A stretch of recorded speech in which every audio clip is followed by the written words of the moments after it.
Hello student, कैसे हैं आप सभी।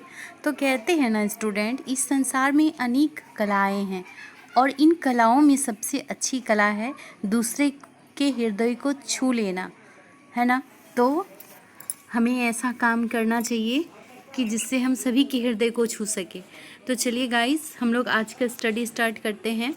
तो जैसे कि आप लोग को पता होगा कि एनसीईआरटी कक्षा 11 पॉलिटिकल साइंस जो सिद्धांत थे, तो उसका मैं आपको पहला और दूसरा जो अध्याय था वो करवा चुकी हूँ। अभी पार्ट 3 चुनाव और प्रतिनिधित्व ये करवा रही हूँ। तो इसके पहले का अगर आप नहीं देखे हैं तो आप प्लेलिस्ट में जाकर ज़रूर एक बार उसको देख लें, ठीक है। तो वो आपको मिल जाएगा। तो स्टार्ट करते हैं गाइस। तो ये एक नोट्स है, ठीक है। आप उसको नोट्स को मैं आपको करवा, जो इम्पोर्टेंट पूरे चैप्टर से है वो उसका नोट्स है। तो चलिए देखते हैं। 1984 के लोकसभा चुनाव में कांग्रेस पार्टी ने 543, ठीक है, 543 में से 415 सीटें जीती थी, जो कुल 80% से भी अधिक है। पूरे देश को 543 निर्वाचन क्षेत्रों में बांट दिया गया। प्रत्येक निर्वाचन क्षेत्रों से एक प्रतिनिधि चुना गया और उस निर्वाचन क्षेत्र में जिस प्रत्याशी ने सबसे अधिक वोट मिलते हैं उसे निर्वाचन घोषित कर दिया गया। लोकसभा की 443 निर्वाचित सीटों में 79 अनुसूचित जाति और 41 अनुसूचित जनजाति के लिए आरक्षित है।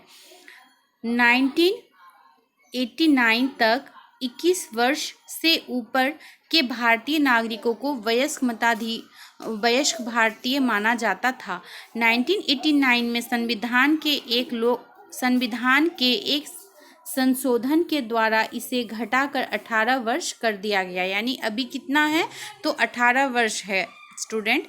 नेक्स्ट, यदि किसी व्यक्ति को किसी अपराध के लिए 2 या 2 से अधिक वर्षों के लिए जेल हुई हो तो वह चुनाव लड़ने के योग्य नहीं है।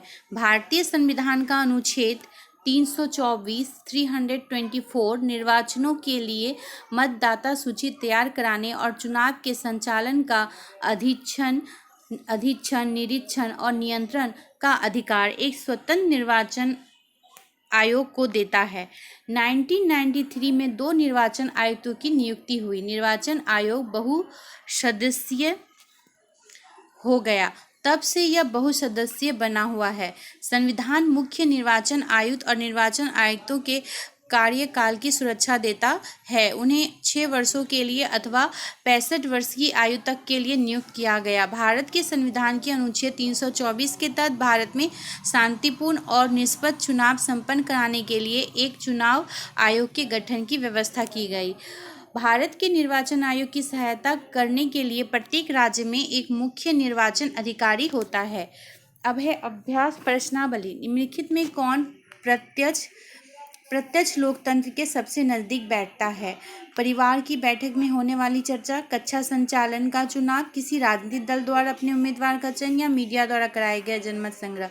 तो इसमें का उत्तर क्या हो जाएगा गाइस? मीडिया द्वारा कराए गए जनमत संग्रह। दूसरा, इनमें से कौन सा कार्य चुनाव आयोग नहीं करता? मतदाता सूची तैयार करना, उम्मीदवारों का नामांकन, मतदान केंद्रों की स्थापना, आधार संहिता लागू करना, पंचायत के चुनावों का पर्यवेक्षण। तो इसमें उम्मीदवारों का नामांकन जो है ये नहीं करवाता है। नेक्स्ट क्वेश्चन है, निम्नलिखित में से कौन सी बात राज्यसभा और लोकसभा के सदस्यों के चुनाव की प्रणाली में समान है? तो 18 वर्ष से ज़्यादा की उम्र का हर नागरिक मतदान करने योग्य है। विभिन्न प्रत्याशियों के बारे में मतदाता अपनी पसंद को वरीयता क्रम में रख सकता है। प्रत्येक मत का समान मूल्य होता है और विजयी उम्मीदवार को अधिक से अधिक मत प्राप्त होने चाहिए। तो इसका आंसर क्या हो जाएगा? प्रत्येक मत का समान मूल्य होता है। फर्स्ट पास्ट द पोस्ट प्रणाली में वही प्रत्याशी विजेता घोषित किया जाता है जो क्या होगा? ए नंबर सर्वाधिक संख्या में मत अर्जित करता है, देश में सर्वाधिक मत प्राप्त करने वाले दल का सदस्य हो, चुनाव क्षेत्र के अन्य उम्मीदवारों से ज़्यादा मत हासिल करता है, या 50% से अधिक मत हासिल करके प्रथम स्थान पर आता है। तो फर्स्ट पास्ट पोस्ट प्रणाली में वही प्रत्याशी विजेता घोषित किया जाएगा जो चुनाव क्षेत्र क्या हो जाएगा गाइस, जो चुनाव क्षेत्र के अन्य उम्मीदवारों से ज़्यादा मत हासिल करेगा। नेक्स्ट क्वेश्चन है क्वेश्चन नंबर 5। पृथ्वी निर्वाचन मंडल और आरक्षित चुनाव क्षेत्र के बीच क्या अंतर है? संविधान निर्माताओं ने पृथक निर्वाचन मंडल को क्यों स्वीकार नहीं किया? तो पृथक निर्वाचन मंडल और आरक्षित चुनाव क्षेत्र के बीच निम्नलिखित अंतर है। पहला, स्वतंत्रता के पूर्व भी इस विषय पर बहस हुई थी और ब्रिटिश सरकार ने पृथक निर्वाचन मंडल की शुरुआत की। इसका अर्थ यह था कि किसी समुदाय ने प्रतिनिधि के चुनाव में केवल उसी समुदाय के लोग वोट डाल सकेंगे। संविधान सभा के अनेक सदस्यों को इस पर शंका थी। उनका विचार था कि व्यवस्था हमारे उद्देश्य को पूरा नहीं करेगा, इसलिए आरक्षित निर्वाचन क्षेत्रों की व्यवस्था को अपनाया गया। इस व्यवस्था के अंतर्गत किसी निर्वाचन क्षेत्रों में सभी मतदाता वोट तो डालेंगे, लेकिन प्रत्याशी केवल उसी समुदाय या सामाजिक वर्ग का होगा जिसके लिए वह सीट आरक्षित है। तो संविधान निर्माताओं ने पृथक निर्वाचन मंडल को इसलिए स्वीकार नहीं किया क्योंकि अनेक ऐसे सामाजिक समूह हैं जो पूरे देश में फैले हुए हैं। किसी एक निर्वाचन क्षेत्र में उनकी इतनी संख्या नहीं होती है कि वे किसी प्रत्याशी की जीत को प्रभावित कर सके, लेकिन पूरे देश पर नज़र डालने पर वे अच्छे खासे बड़े समूह के रूप में दिखाई देते हैं। उन्हें समुचित प्रतिनिधित्व देने के लिए आरक्षण की व्यवस्था जरूरी हो जाती है। संविधान ने अनुसूचित जातियों और अनुसूचित जनजातियों के लिए लोकसभा और राज्य की विधानसभाओं में आरक्षण की व्यवस्था करता है। प्रारंभ में यह आरक्षण की अवधि के लिए अनेक संवैधानिक संशोधनों द्वारा इसे बढ़ाकर 2010 तक कर दिया। आरक्षण की अवधि खत्म होने पर संसद इसे और आगे बढ़ाने का निर्णय ले सकती है। इन दोनों समूहों की आरक्षित सीटों का वही अनुपात है जो भारतीय जनसंख्या में इनका अनुपात है। आज लोकसभा की 543 निर्वाचित सीटों में 79 अनुसूचित जाति और 41 अनुसूचित जनजाति के लिए आरक्षित है। नेक्स्ट क्वेश्चन है,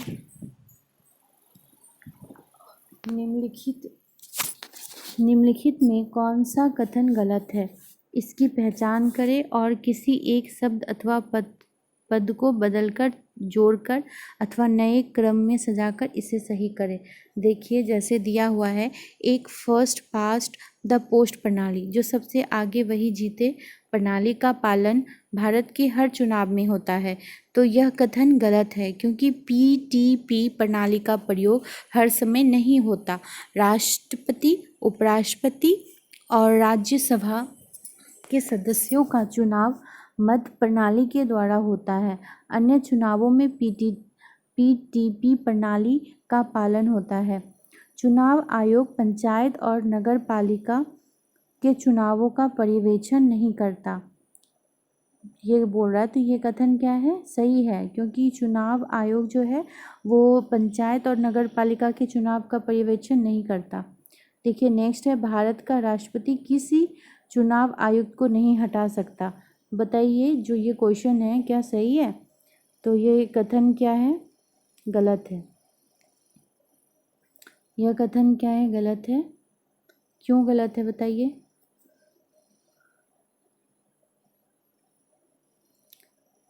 भारत का राष्ट्रपति किसी चुनाव आयुक्त को नहीं हटा सकता, लेकिन राष्ट्रपति किसी आयुक्त को हटा सकता है जब उसके खिलाफ भ्रष्टाचार के आरोप सिद्ध हो जाएं।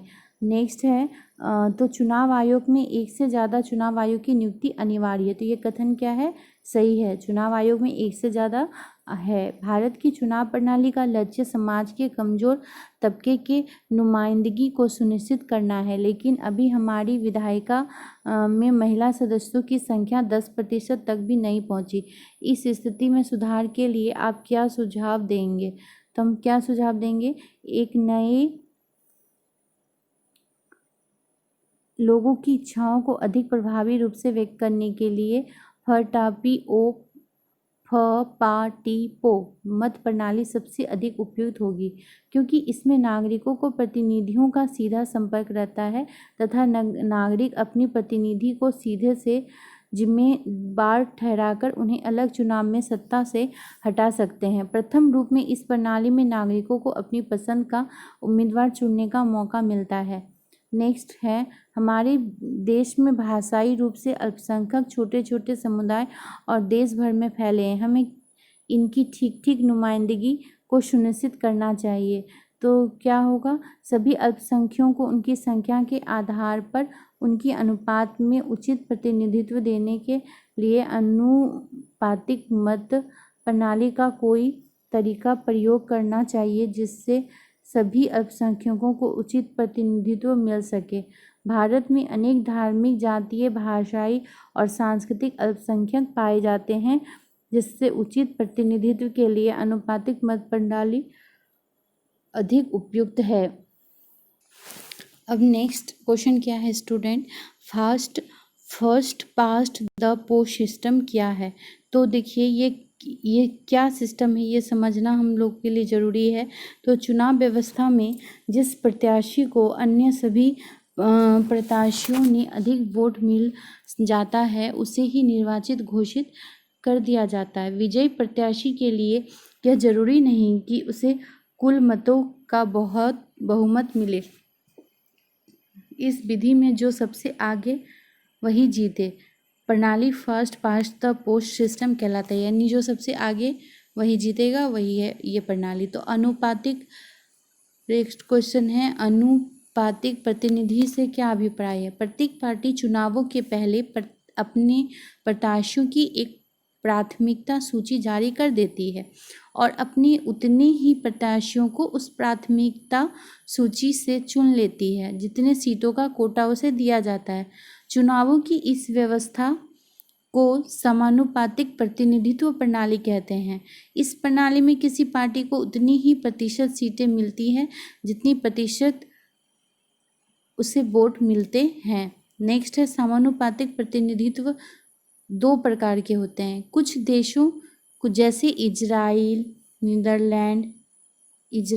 नीदरलैंड में पूरे देश को एक निर्वाचन क्षेत्र माना जाता है और प्रत्येक पार्टी को राष्ट्रीय चुनाव में प्राप्त वोटों के अनुपात में सीट दी जाती है। दूसरा है, अर्जेंटीना और पुर्तगाल में देखने को मिलता है, जहां पूरे देश का बहुसदस्यीय निर्वाचन क्षेत्रों में बांट दिया जाता है। प्रत्येक पार्टी प्रत्येक निर्वाचन क्षेत्र के लिए अपने प्रत्याशियों की एक सूची जारी करता है, जिसमें उतने ही नाम हो जितने प्रत्याशी को उस निर्वाचन क्षेत्र से चुना जाना होता है। इन दोनों ही रूपों में मतदाता राजनीतिक दलों को वोट देते हैं, उनके प्रत्याशियों को वोट देते हैं, न कि उनके प्रत्याशियों को। एक पार्टी को किसी निर्वाचन क्षेत्र में जितने मत प्राप्त होते हैं, उसी आधार पर उसे उस निर्वाचन क्षेत्र में सीट दे दी जाती है। अब है सर्वाधिक वोट पाने वाले की जीत और समानुपातिक प्रतिनिधित्व चुनाव व्यवस्था की तुलना कीजिए। तो सर्वाधिक वोट पाने वाले की जीत और में क्या अंतर है? तो सर्वाधिक जीत पाने वाले की वोट पाने वाले की जीत पूरे देश को छोटी छोटी भौगोलिक इकाई में बांट देते हैं, जिसे निर्वाचन क्षेत्र या जिला कहते हैं। हर निर्वाचन क्षेत्र से केवल एक प्रतिनिधि चुना जाता है। मतदाता प्रत्याशी को वोट देता है। पार्टी को प्राप्त वोटों के अनुपात से अधिक या कम सीटें विधायिका में मिल सकती है। विजयी उम्मीदवार को जरूरी नहीं कि वोट का बहुमत यानी 50% +1 मिले। उदाहरण के लिए यूनाइटेड किंगडम और भारत। नेक्स्ट है समानुपातिक प्रतिनिधित्व, यानी हमारे भारत में कौन सा चलता है? सर्वाधिक वोट पाने वाले की जीत। अब है समानुपातिक प्रतिनिधित्व। किसी बड़े भौगोलिक क्षेत्रों को एक निर्वाचन क्षेत्रों में मान लिया जाता है और पूरा देश एक निर्वाचन क्षेत्र में गिना जा सकता है। ठीक है, एक निर्वाचन क्षेत्र के कई प्रतिनिधित्व चुने जा सकते हैं। मतदाता पार्टी को वोट देता है। हर पार्टी को प्राप्त मत के अनुपात में विधायिका में सीटें हासिल होती है।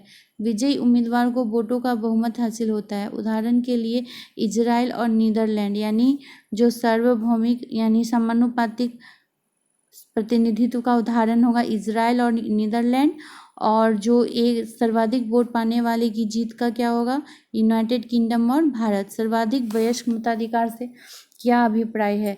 लोकतांत्रिक चुनावों में देश के सभी वयस्क नागरिकों को चुनाव में वोट देने का अधिकार होना जरूरी है। इसी को सार्वभौमिक वयस्क मताधिकार के नाम से जानते हैं। अनेक देशों में नागरिकों को इस अधिकार को प्राप्त करने के लिए अपने शासकों से बहुत लंबी लड़ाई लड़नी पड़ी। बहुत से देशों में तो महिलाओं को यह अधिकार काफ़ी देर से और बड़े संघर्ष के बाद मिला। भारतीय संविधान निर्माता ने एक महत्वपूर्ण निर्णय के द्वारा प्रत्येक वयस्क भारतीय नागरिकों को वोट देने का अधिकार प्रदान किया है। अब विशेष बहुमत का अर्थ क्या है? विशेष बहुमत का अर्थ होता है उपस्थित और मतदान करने वाले सदस्यों का 2/3 बहुमत, सदन की कुल सदस्य संख्या का साधारण बहुमत जो होता है। भारत के निर्वाचन आयोग के पास क्या काम है, उनका वर्णन कीजिए। तो भारत के निर्वाचन आयोग के पास काफ़ी काम है। जैसे वह मतदाता सूची को नया करने के काम की देखरेख करता है, पूरा प्रयास करता है कि मतदाता सूची में गलतियां न हो, अर्थात पंजीकृत मतदाताओं के नाम न छूट जाए और न ही उसमें ऐसे लोगों के नाम हो जो मतदाता के अयोग्य हो या जीवित ही न हो। दूसरा है वह चुनाव के समय और चुनावों का पूरा कार्यक्रम तय करता है। इस कार्यक्रम में निम्न बातों का उल्लेख होता है कि चुनाव की अभिघोषणा, नामांकन प्रक्रिया शुरू करने की तिथि, मतदान की तिथि, मतगणना की तिथि, चुनाव परिणामों की घोषणा, इन सब चीज़ का ध्यान रखा जाता है। उसके बाद तीसरा में हम लेंगे कि जैसे कि पूरी प्रक्रिया में निर्वाचन आयोग को स्वतंत्र और निष्पक्ष चुनाव कराने के लिए निर्णय लेने का जो अधिकार भी लेना पड़ता है। वह पूरे देश में किसी राज्य या किसी निर्वाचन क्षेत्र में चुनाव को इस आधार पर स्थगित या रद्द कर सकता है कि वह माकूल माहौल नहीं है तथा स्वतंत्र और निष्पक्ष चुनाव कराना संभव नहीं है। निर्वाचन आयोग राजनीतिक दलों और उनके उम्मीदवारों के लिए एक आदर्श आचार संहिता लागू करता है। वह किसी भी निर्वाचन क्षेत्र में दोबारा चुनाव कराने की आज्ञा दे सकता है। यदि उसे लगे कि मतदाता प्रक्रिया पूरी तरह से उचित और न्यायपूर्ण नहीं था तो वह दोबारा मतगणना कराने की भी आज्ञा दे सकता है। निर्वाचन आयोग राजनीतिक दलों को मान्यता देता है और उन्हें चुनाव चिन्ह आवंटित करता है। यानी चुनाव चिन्ह जो है किसी भी पार्टी को जो मिलता है वो निर्वाचन आयोग ही उसको देता है। ठीक है, अब है भारत में कानून के द्वारा चुनाव सुधारों का वर्णन कीजिए, या निर्वाचन आयोग के द्वारा चुनाव में किस प्रकार के संशोधन किए गए हैं। तो सबसे पहले है कि हमारा चुनाव व्यवस्था को सर्वाधिक मत की जीत वाली प्रणाली के स्थान पर किसी प्रकार की समानुपातिक प्रतिनिधित्व प्रणाली लागू करनी चाहिए। इससे राजनीतिक दलों को भी उसी अनुपात में सीटें मिलेंगी जिस अनुपात में उन्हें वोट मिलेंगे। संसद और विधानसभाओं में 1/3 सीटों पर महिलाओं को चुनने के विशेष प्रावधान बनाए जाए। चुनावी राजनीति में धन के प्रभाव को नियंत्रित करने के लिए अधिक कठोर प्रावधान होने चाहिए। सरकार को एक विशेष विधि से चुनाव खर्चों पर भुगतान करनी चाहिए। जिस उम्मीदवार के विरुद्ध यानी फौजदारी का मुकदमा हो उसे चुनाव लड़ने पर रोक दिया जाना चाहिए, भले ही उसने इसके विरुद्ध न्यायालय में अपील कर रखी हो। चौथा, चुनाव प्रचार में जाति और धर्म के आधार पर की जाने वाली किसी भी अपील को पूरी तरह से प्रतिबंधित कर देना चाहिए। राजनीतिक दलों की कार्यप्रणाली को नियंत्रित करने के लिए उनकी कार्यविधि को अधिक पारदर्शी और लोकतांत्रिक बनाने के लिए एक कानून होना चाहिए। अब देखिए क्वेश्चन बनता है, निर्वाचन आयोग को किस स्थान पर चुनाव कराने में कठिनाई का सामना करना पड़ता है। तो निर्वाचन आयोग को जैसे असम, पंजाब, जम्मू कश्मीर जैसे हिंसाग्रस्त क्षेत्रों में चुनाव कराने में अनेक कठिन परिस्थितियों का सामना करना पड़ता है। किस सन में चुनाव प्रक्रिया को बीच में रोकना पड़ा और क्यों? सन 1991 में पूरी चुनाव प्रक्रिया को बीच में ही रोकना पड़ा क्योंकि चुनाव प्रचार के दौरान पूर्व प्रधानमंत्री राजीव गांधी की हत्या कर दी गई थी। Thank you guys. अगर आपको अच्छा लगा हो तो प्लीज़ लाइक, शेयर और सब्सक्राइब करें। धन्यवाद। और आप ऐसे ही वॉच करते रहें।